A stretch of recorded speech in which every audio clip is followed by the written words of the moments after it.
We're going to factor polynomials today, but just to start, I want to talk about, just remind you a little bit of some of your background knowledge on factoring. So if I asked you to factor 24, you might remember doing something like this, where we start breaking it apart, finding its factors, right? 24 is, let's see, we could do 2 times 12.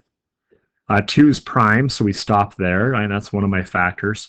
12, though, can factor further. It'd be, 3 times 4. 3 is prime, so we can stop there. 4 is 2 times 2.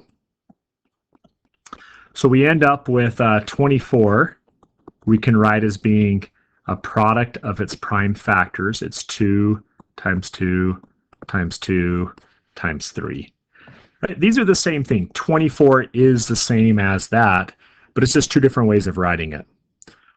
What we're going to do is take polynomials, something like this, I don't know, 5x plus 10, and we're going to say, what can I multiply together to get 5x plus 10? We're going to write it in its factored form. We're actually going to be working on factoring over the next several sections. This is, and we're going to have different methods or approaches to try to factor it.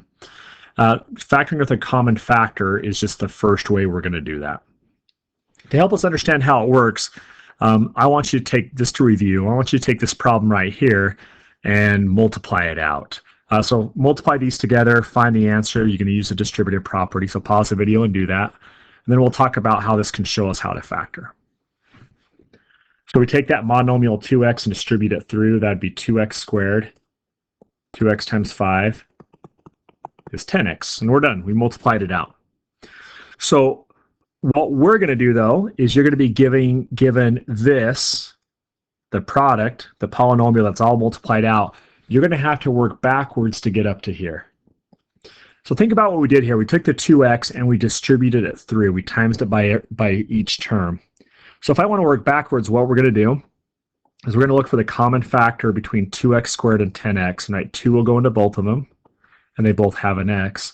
And we're going to take that out of each of them. It's like distributing backwards. Instead of timesing by 2x, I'm going to take a 2x out of each of those, which is going to leave me with an x plus 5. So really, it's that whole process, that distributive process we've done before, but we're just working backwards. All right, so let's do some examples.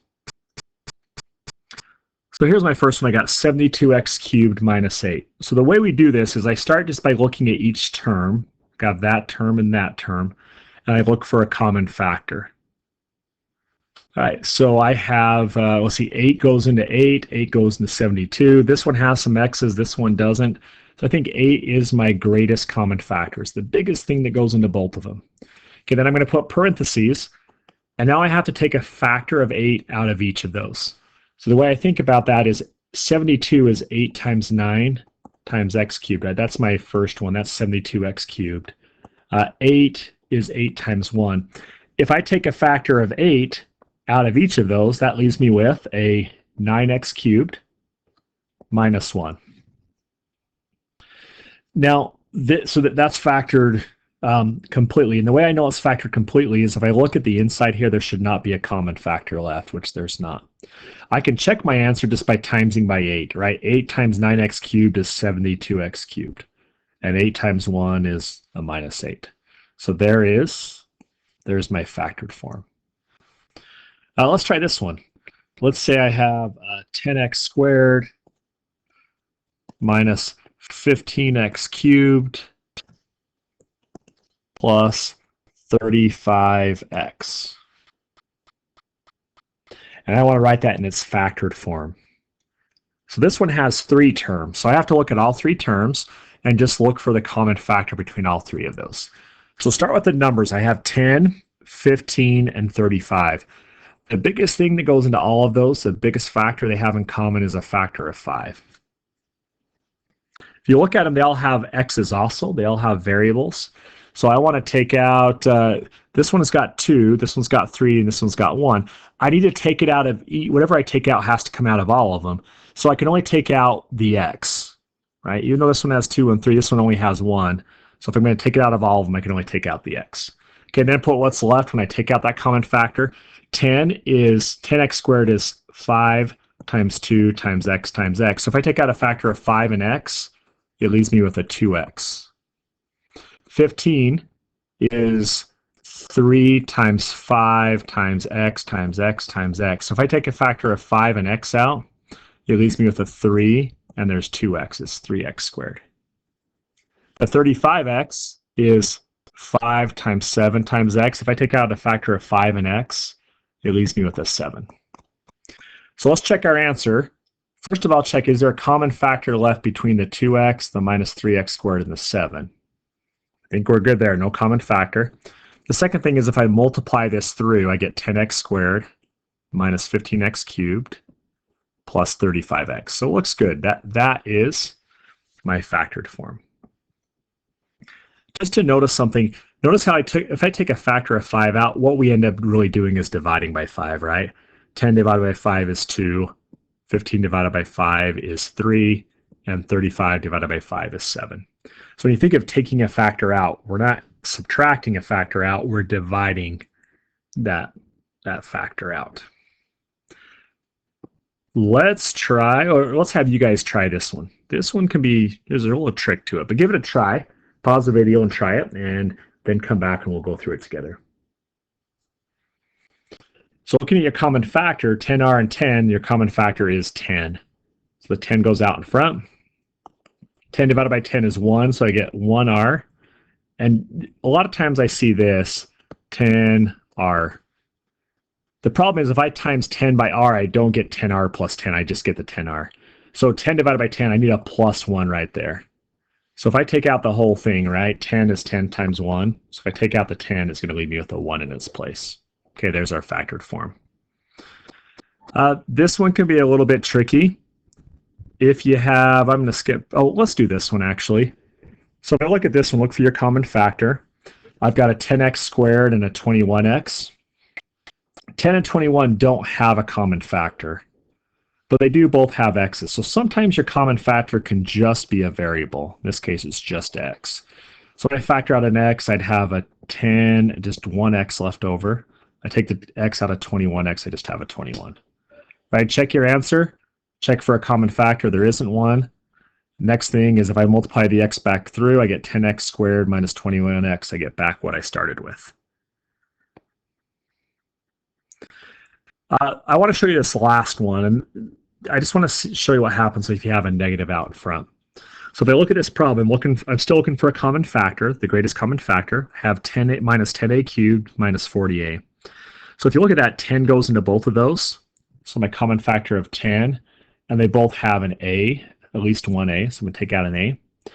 If this first term has a negative, then we're always going to start by taking out, we're going to actually take out a negative. So if I divide negative 10 by negative 10, that's a positive 1, and there's an a squared left. If I divide negative 40 by negative 10, that's a positive 4, and I took out the a. So when you take out, if your first term's a negative, I want you to take out the negative. You don't necessarily have to. This, if I just took out a 10a, I'd have negative a squared. This and this are the same thing. There's some reasons why we like to take out the negative, and we'll get to those not in this lesson, but in some later lessons. So I just want you to get in the habit of doing that. Even though this is correct, like this is not wrong, if the first term's negative, I want you to take out a negative. Okay, try this last one. So pause it, try this last problem, and we'll run through it together to make sure it makes sense to all of us.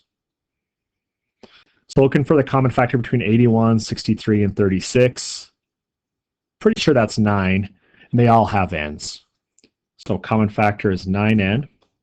81 divided by 9 is 9. Take out one of the n's, I have n cubed. 63 divided by 9 is 7. Take out one of the n's. 36 divided by 9 is 4, and we took out the n. Okay, double check it. Is there a common factor left? Nope. If I distribute it back through, will I get this? Yeah, looks good. Let me actually show you one more. I was just kind of thinking about this. I want to show you one more problem here. Let's do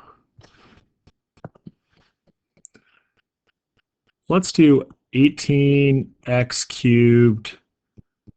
Let's do a negative 18x cubed plus 20. Let's actually do 36. Okay, so look for your common factor. So I look there, I know 9 goes into 18 and 36 goes into 18. Or 9 goes into, 9 goes into 18, 9 goes into 36. Sorry about that. So I'm going to take out a 9. They don't both have x's, so I cannot take out an x. The first term is negative, so I'm going to take out a negative 9.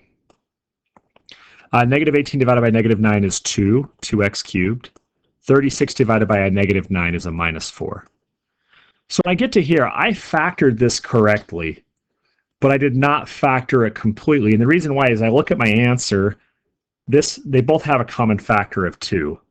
So sometimes you might take out a common factor. You think it's the greatest common factor, but it's not. If it's not, then you'll have a factor left over, like these have a factor of 2. So if I pull the 2 out, I'm going to have negative 9 times 2. Take out the 2 out of there, so it'd be x cubed. 4 divided by 2 is 2. You can times those together. Now, it would have been a lot easier if I just recognized that these had a common factor of negative 18, right? So that's what we want to do. But it's okay if you don't take out the greatest common factor. Just make sure you're checking to see if there's another common factor afterwards. All right, thanks, guys. Good luck.